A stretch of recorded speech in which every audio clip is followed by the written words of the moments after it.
한국은 북한보다 못 사는 나라이며 미국에 의해 고통받고 있다는 황당한 주장. 놀랍게도 이 주장을 고지곳대로 믿는 사람들이 있죠. 바로 북한 정권의 세뇌를 받은 북한 주민들인데요. 그런데 이런 북한 사람들도 한국 콘텐츠를 접하면서 그 인식이 깨지는 경험을 하곤 합니다. 심지어 K예능에 등장한 한국 시골의 충격적인 풍경의 말을 잊지 못한다고 하는데요. 한국 사람들은 잘 모르지만 북한 사람들을 공포로 몰아넣는 한국의 이 예능, 대체 정체가 무엇일까요? 지금부터 자세한 내용 설명해드리겠습니다. 이젠 무조건 공개 총살이다. 최근 북한의 통제가 더 엄격해졌습니다. 그동안 탈북자들을 탄광이나 수용소로 보냈던 과거와 달리 무조건 공개 총살로 바꾸면서 제재를 강화한 것인데요. 실제로 얼마 전 황해남도에서는 탈북 시도 청년 3명을 공개 총살하면서 북한 주민들의 공포는 더욱 극에 달했죠. 심지어 북한이 탈북자들에게 어떠한 항변도 받지 않고 공개 총살을 결정한 것은 북한 내에서도 이례적인 일이었다고 합니다. 현재 많은 인구가 줄고 있고 젊은 층이 사라지는 상황에서 되도록이면 공개 총살은 피하는 정책을 펼쳐왔기 때문인데요. 그러나 이러한 유화 정책이 사라진 것은 남쪽으로 탈출하려는 탈북 인구가 급격히 증가한 탓이었다고 합니다. 북한 체제의 염증을 느낀 이들이 많아져 중국을 거쳐 한국에 들어가거나 아예 서해를 통해 도망치는 등 여러 방법을 통해 도망치려고 하는 이들이 폭발적으로 증가했기 때문이죠. 그래서 김정은은 이들을 달래기 위해 경제 정책을 펼치는 것은 물론 체제에 잘 따르면 보상을 해주는 등 청년들을 달래는 모습을 보였는데요. 그러나 김정은이 참을 수 없는 것이 하나 있었습니다. 바로 이들 북한 젊은 층들이 한국 문화에 젖어 한국을 동경하는 점이었죠. 처음에는 교화시설로 보내 주체사상을 심고 한국 콘텐츠를 모조리 불태우는 것으로 마무리하려고 했으나 도저히 불태우는 수준으로는 한국 콘텐츠의 범람을 막을 수 없었는데요.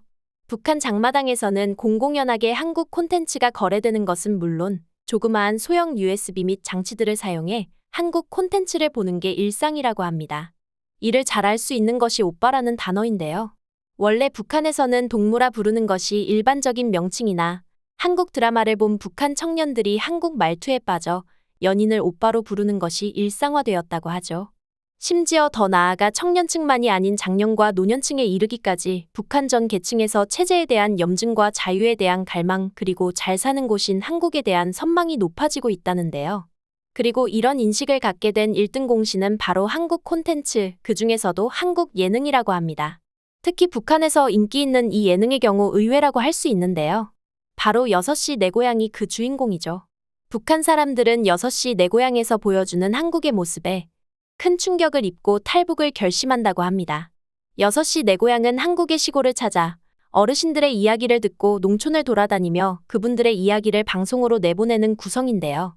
한국에서는 크게 인기 있는 프로그램은 아니고 시간대도 황금 시간대가 아닌 프로그램이라 젊은 사람들에게 인지도가 있는 프로그램은 아니죠. 오히려 어르신들이 자주 보는 프로그램입니다. 그러나 북한 사람들에게는 이 프로가 그 어떤 프로 못지않게 인기 있는 프로그램이라고 하는데요. 바로 한국의 실상을 적나라하게 묘사하고 있기 때문입니다. 사실 북한 사람들은 어릴 적부터 중국을 통해 수입한 한국 드라마를 일찍부터 접해 한국의 모습을 잘 알고 있는데요. 그럼에도 화려하고 삐까번쩍한 드라마의 모습을 보면서 환상을 품는 한편 이런 모습에 의구심을 많이 품었다고 합니다. 북한 드라마가 선전을 위해 제작된 것처럼 이런 드라마가 사실 남한의 실생활을 과대평가해 외부에 알리기 위한 목적으로 제작된 게 아닌가 하는 그런 의심 말이죠. 그래서 여러 드라마를 봐도 시큰둥한 사람들이 많았다는데요. 하지만 6시 내 고향은 북한 사람들에게도 충격이라고 합니다. 가감없이 현실의 모습을 그대로 보여주는 구성이기에 설마 했던 한국이 이렇게 잘 사는 줄 몰랐다며 충격을 받는다고 하는데요. 특히 시골에서 전기를 마음껏 사용하는 것은 물론이고 컴퓨터와 대형 TV 등 간부들 집에서나 볼 법한 물건들이 시골 마을에서 등장하는 것에 놀라움을 감추지 못한다고 합니다. 심지어 드론이나 농기계들을 자유자재로 사용하는 시골 어르신들의 모습을 보면서 한국 생활 수준이 북한과는 차원이 다른 수준이라는 것을 체감한다고 하는데요. 게다가 점심이나 저녁때가 되면 흰 쌀밥을 양껏 퍼서 여러 반찬들과 함께 식사를 하는 모습을 보면서 한국은 진짜로 여유가 넘치는구나 깨닫는다고 합니다. 북한에서는 평양, 그것도 김정은 주위에 있는 권력의 핵심층에서나 가능한 일이 한국 시골 농촌에서 펼쳐지는 것이죠. 급기야 연출된 모습일 거라 자기 최면도 해보지만 누가 봐도 너무나 자연스러운 모습에 결국 북한 주민들은 질투를 한다는데요. 급기야 이런 허탈감과 현타가 지속되면서 결국 탈출을 감행하는 이들도 적지 않다죠. 6시 내 고향 외에도 북한에서 충격을 받는 예능이 바로 런닝맨이라고 하는데요.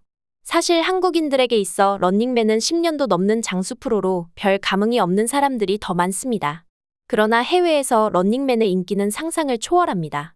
특히 중국에서는 런닝맨이 거의 주말 예능의 바이블 취급을 받을 정도로 다른 것은 안 봐도 런닝맨은 챙겨보는 중국인들이 많은데요. 한국 문화를 이해하는 가장 중요한 창구로 런닝맨을 사용할 정도입니다. 당연히 중국을 통해 한국 예능을 입수해보는 북한 사람들 입장에서 런닝맨은 필수 코스라 할 수 있는데요. 이들은 런닝맨 멤버들이 해외에서 엄청난 인기를 끄는 것에 놀라움을 감추지 못한다고 합니다. 북한 사람들과 똑같은 얼굴을 하고 행동하는 것도 자신들과 별반 다르지 않는데 중국이나 동남아시아에서 열광적으로 이들을 좋아하는 모습을 보고 충격을 받는다고 하죠. 심지어 런닝맨 멤버들을 보고 눈물을 흘리는 중국인들의 모습을 본 북한 사람들은 경악한다고 합니다. 자신들보다 늘 잘 사는 쪽에 속하는 중국인들이 오히려 한국인을 보고 눈물을 흘리는 것이 이들에게 이해가 되지 않는 것이죠. 이뿐만이 아닙니다. 사실 북한인들이 한국 드라마를 보면서 허구일 거라 의심을 품는 것과는 별개로 한국 드라마가 트리거가 되어 탈북을 결심하는 이들도 적지 않다는데요. 특히 한국 드라마 속에 자주 등장하는 고급 리무진과 비싼 샴페인 그리고 흰 쌀밥과 달콤한 초콜릿 등 북한에서 쉽게 구하지 못하는 물건들이 일상적으로 등장하는 모습을 본 북한 사람들은 이에 적잖은 허탈감과 동경을 동시에 느낀다고 하죠. 심지어 이런 선망이 커지면서 한국 드라마에 빠진 이들은 더욱 한국 드라마를 탐닉하기 시작했는데요. 그래서 집은 팔아도 한국 드라마는 못 끊는다는 이야기가 있을 정도로 북한에서는 한국 드라마는 필수 시청사항이라고 하죠. 급기야 탈북한 이들은 이들 드라마를 언급하면서 자신들도 한국 드라마 속주인공처럼 살 수 있는지 국정원 직원들에게 묻는 모습을 종종 보일 정도라고 합니다. 심지어 한국 드라마는 하층 계급만이 아니라 북한에서도 상당히 고위층인 자제들도 탈출을 결심하는 계기라고 하는데요. 이들 고위층 자제들은 아버지의 권력을 이용해 한국 드라마를 시청하고 이에 푹 빠져 탈출을 결심한다고 합니다. 북한 김정숙교원대학에 재학 중이던 정윤아 씨는 아버지가 조선인민군 고위 간부 출신이었기에 북한에 대한 충성심이 남달랐지만 언젠가 그녀의 동기가 가져온 한국 드라마에 마음을 훅 빼앗겼다고 하는데요. 결국 그녀는 2006년 국경을 넘었고 한국에 정착했습니다. 고위 간부인 아버지의 자리를 위협할 수도 있었지만 한국에 대한 그리움과 선망이 너무나 컸던 나머지 탈북행을 감행한 것이었죠. 고위 간부의 자녀들까지 흔들리게 만드는 것은 한국 드라마에 힘이 있었기 때문에 가능한 일인데요. 문화는 그 어떤 장벽을 뚫고 하나로 만든다는 옛 격언처럼 높은 수준의 문화는 철옹성 같은 북한 체제를 서서히 무너뜨리고 있는 모습입니다. 한국 문화에 감화되어 점점 무너지는 북한, 과연 그 철옹성이 어디까지 유지될지 귀추가 주목됩니다.